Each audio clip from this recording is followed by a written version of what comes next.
बिस्मिल्लाहिर्रहमानिर्रहीम। अस्सलाम वालेकुम।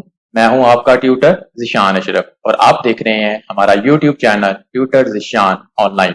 उम्मीद है कि आप सब लोग खैरियत से होंगे। तो शुरू करते हैं आज का लेक्चर। हमारे आज के लेक्चर का टॉपिक है find minimum spanning tree by using Kruskal's algorithm. आज के इस वीडियो लेक्चर के अंदर मिनिमम स्पैनिंग ट्री को फाइंड आउट करना है बाय यूजिंग क्रस्कल एल्गोरिथम्स। इससे प्रीवियस लेक्चर के अंदर हमने मिनिमम स्पैनिंग ट्री को फाइंड आउट किया था थ्रू प्रिम्स एल्गोरिथम। आज के इस वीडियो लेक्चर के अंदर हम मिनिमम स्पैनिंग ट्री को क्रस्कल एल्गोरिथम के साथ फाइंड आउट करेंगे। इस वीडियो लेक्चर के अंदर मैं आपको क्रस्कल एल्गोरिथम के मुतालिक बताऊंगा कि क्रस्कल एल्गोरिथम किस तरह का एल्गोरिथम है, इसकी वर्किंग किस तरह से होती है, इसके एल्गोरिथम को स्टेप बाय स्टेप एक्सप्लेन करूंगा और एक छोटी सी प्रैक्टिकल एग्जांपल के साथ ग्राफ के ऊपर क्रस्कल एल्गोरिथम को अप्लाई करूंगा, जिसके नतीजे में minimum spanning tree find out हो जाएगी। तो सबसे पहले हम क्रस्कल एल्गोरिथम के मुतालिक देखते हैं कि क्रस्कल एल्गोरिथम किस तरह का एल्गोरिथम है। क्रस्कल एल्गोरिथम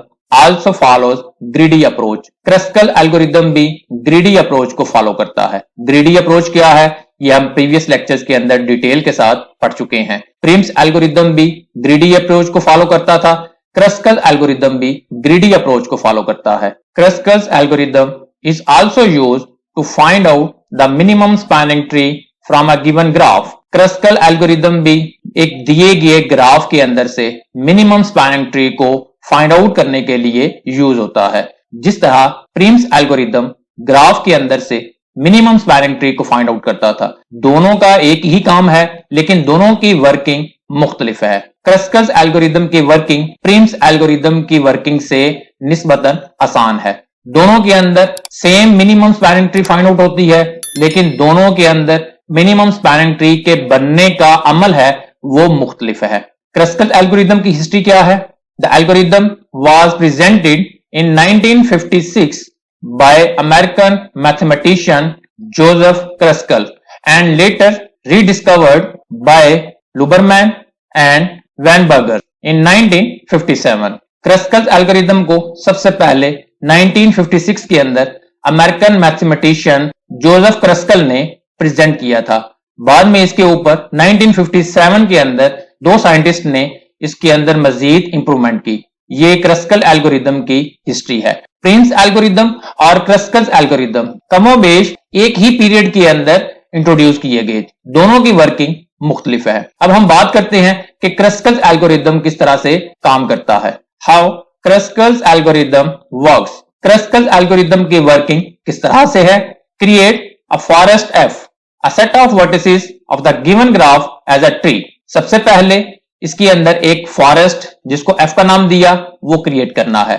फॉरेस्ट के अंदर जितने भी ग्राफ के अंदर वर्टिसेस होंगे वो सब के सब एज अ सेपरेट ट्री के तौर पे शामिल होंगे। उसके बाद create a set E that contains all the edges of the graph. Graph के अंदर से जितने भी एजेस हैं उनको सेपरेट करके उनका एक सेट बना लेंगे। उसके बाद sort all the edges from low weight to high. उन तमाम एजेस को उनके वेट के हिसाब से असेंडिंग ऑर्डर के अंदर रीअरेंज कर लेंगे। उसके बाद we start from the edges with the lowest weight. उसके बाद उस एज से स्टार्ट करना है जिसका वेट सबसे कम है।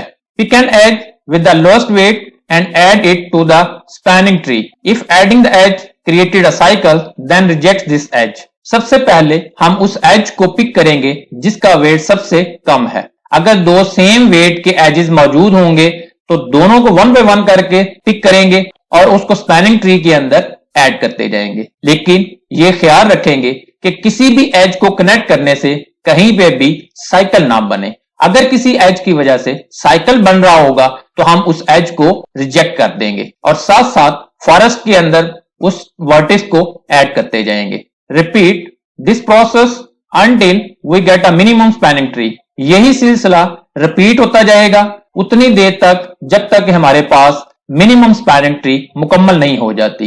ये क्रस्कल एल्गोरिथम की वर्किंग थी। अब हम इसके एल्गोरिथम को देखते हैं। ये क्रस्कल एल्गोरिथम है। फंक्शन का नाम क्रस्कल है जिसके अंदर एक पैरामीटर पास हो रहा है जो कि ग्राफ है। फंक्शन की description to find minimum spanning tree from graph. Step 1 के ऊपर हम एक फॉरेस्ट को क्रिएट करेंगे जिसको हमने एम्प्टी सेट कर दिया। फॉरेस्ट के अंदर जितने भी वर्टिसेस होंगे वो ऐड होते जाएंगे। स्टेप 2 के ऊपर हमने फॉर लूप लगाया, जिसके अंदर हर एक वर्टिस को चेक करेंगे ग्राफ के वर्टिसेस से। स्टेप 3 के ऊपर उसका एक सेट बनाते जाएंगे, make set of v. Step 4 के ऊपर एक फॉर लूप लगाया, जिसके अंदर for each edge u v belong to G of E order by increasing order by weight u और वी, वन बाय वन करके एजेस को पिक करते जाएंगे और उसको ऐड करते जाएंगे। उसके बाद स्टेप 5 के ऊपर इफ कंडीशन है, if find set of u not equal to find set of v. अगर ये कंडीशन ट्रू है, स्टेप 6 के ऊपर फॉरेस्ट के अंदर दोनों सेट्स के अंदर जो वर्टिसेस होंगे उनको यूनियन करेंगे और फॉरेस्ट को असाइन करते जाएंगे। उसके बाद स्टेप 7 के ऊपर यूनियन करें, find set u find set of v, u और वी को यूनियन कर दें। उसके बाद स्टेप 8 के ऊपर एफ को रिटर्न कर दें। एफ हमारा फाइनल फॉरेस्ट है जिसके अंदर तमाम वर्टिसेस होंगे और हम उसको रिटर्न कर देंगे। ये क्रस्कल एल्गोरिदम है, आप इसको किसी भी प्रोग्रामिंग लैंग्वेज के अंदर इंप्लीमेंट कर सकते हैं। अब मैं एक छोटी सी प्रैक्टिकल एग्जांपल के साथ एक ग्राफ के ऊपर क्रस्कल एल्गोरिदम को अप्लाई करता हूं। प्रैक्टिकल एग्जांपल ऑफ क्रस्कल एल्गोरिदम, ये क्रस्कल एल्गोरिदम की प्रैक्टिकल एग्जांपल है। लेट्स सपोज ये हमारे सामने एक ग्राफ है जिसके ऊपर हमने क्रस्कल एल्गोरिदम को अप्लाई करना है मिनिमम स्पैनिंग ट्री को फाइंड आउट करने के लिए। ये लास्ट लेक्चर वाला ही ग्राफ है जिसके ऊपर हमने प्रिम्स एल्गोरिदम को अप्लाई किया था। इसके ऊपर अब हम क्रस्कल एल्गोरिदम को अप्लाई करेंगे और दोनों स्पैनिंग ट्री के बनने के प्रोसेस को डीपली विजुअलाइज करेंगे और दोनों के डिफरेंसेस को समझने की कोशिश करेंगे कि प्रिम्स एल्गोरिदम के अंदर मिनिमम स्पैनिंग ट्री किस तरह से बन रही थी और क्रस्कल एल्गोरिदम के अंदर मिनिमम स्पैनिंग ट्री किस तरह से बन रही है। प्रिम्स एल्गोरिदम के अंदर हम किसी आर्बिट्रेरी नोड को सिलेक्ट करते थे जहां से हमारी वर्किंग स्टार्ट होती थी, लेकिन क्रस्कल एल्गोरिदम के अंदर इस तरह की भी कोई कंडीशन नहीं है। इसके अंदर हम मिनिमम वेट के एजेस से अपनी वर्किंग को स्टार्ट करेंगे। तो सबसे पहले हमने एक फॉरेस्ट बनाना है। ये हमारे पास एक फॉरेस्ट है जिसका नाम हमने एफ रखा और इसको हमने एम्प्टी असाइन कर दिया। अभी इसके अंदर वर्टिसेस नहीं है। उसके बाद ग्राफ के अंदर जितने भी एजेस हैं उनका हमने एक सेट बना लेना है जिसको हमने ई का नाम दिया। इसके अंदर जितने भी एजेस हैं वो आ जाएंगे। ए और बी इनका वेट 15 है। उसके बाद ए और सी इसका वेट 17 है। उसके बाद बी और डी इसका वेट 20 है। उसके बाद डी और जी इसका वेट 13 है। इस तरीके से हमने तमाम एजेस को सेपरेट कर लिया और उनके नीचे उनके वेट्स लिख दिए हैं। उसके बाद हमने इन तमाम एजेस को असेंडिंग ऑर्डर के अंदर इनके वेट के लिहाज से रीअरेंज करना है। इन तमाम एजेस को इनके वेट के हिसाब से सॉर्ट करेंगे। तमाम एजेस को उनके वेट के हिसाब से हमने असेंडिंग ऑर्डर के अंदर सॉर्ट कर लिया। इसके साथ हमें बहुत आसानी हो जाएगी कि हमने पहले किस एज को पिक करना है। उसके बाद हमने सबसे पहले उस एज को पिक करना है जिसका वेट सबसे कम है। सबसे कम वेट सी और एफ एज का है जिसका वेट 10 है। सी और एफ दोनों वर्टिसेस फॉरेस्ट के अंदर पहले से मौजूद नहीं है तो हम उसको उसके अंदर ऐड कर देंगे और उसके बाद सी और एफ वाला जो एज है वो सिलेक्ट हो गया। यहां पे हम मिनिमम स्पैनिंग ट्री को भी कैलकुलेट करते जाएंगे।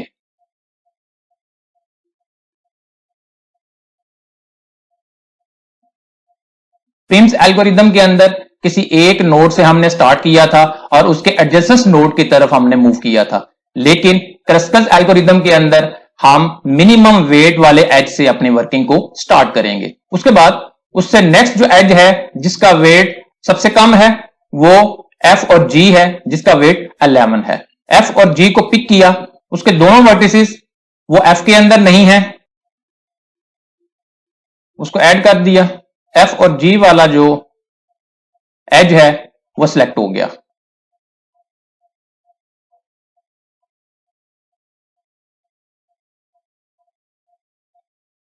उसके बाद उससे जो नेक्स्ट लोएस्ट वेट वाला एज है वो एफ और ई है, जिसका वेट 12 है। फॉरेस्ट के अंदर एफ मौजूद है, ई मौजूद नहीं है, ई को उसके अंदर ऐड कर दें। और 12 वाला जो एज है वो सिलेक्ट हो गया, उसको हमने मार्क किया। ई वाले वर्टिस को हमने इसके अंदर ऐड कर दिया।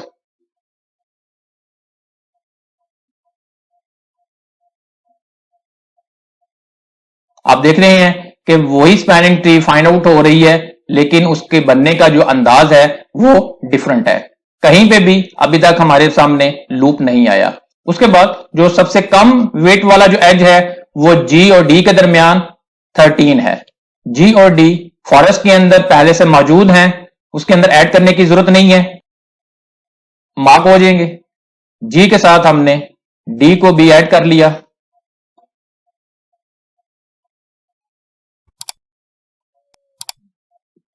उसके बाद जो नेक्स्ट लोएस्ट वेट वाला एज है वो ई और डी है, जिसका वेट 14 है।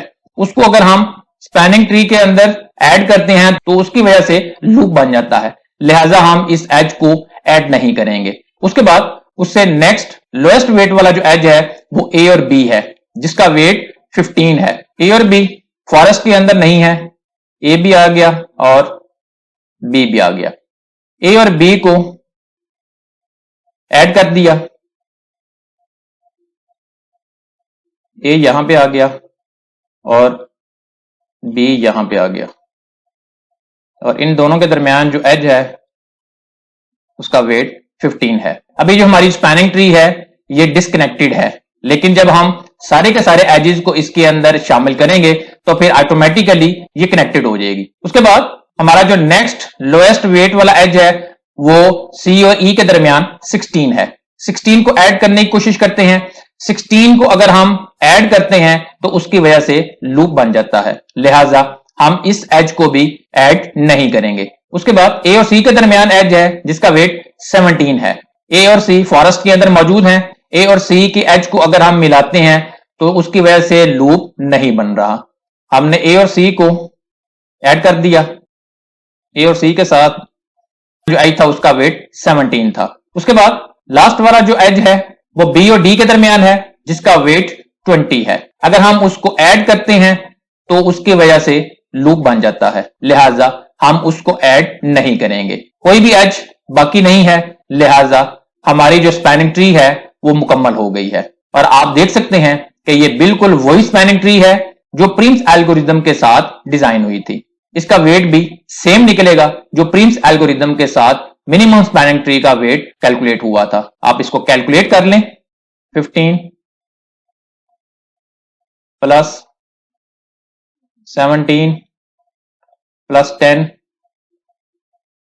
Plus 11 plus 12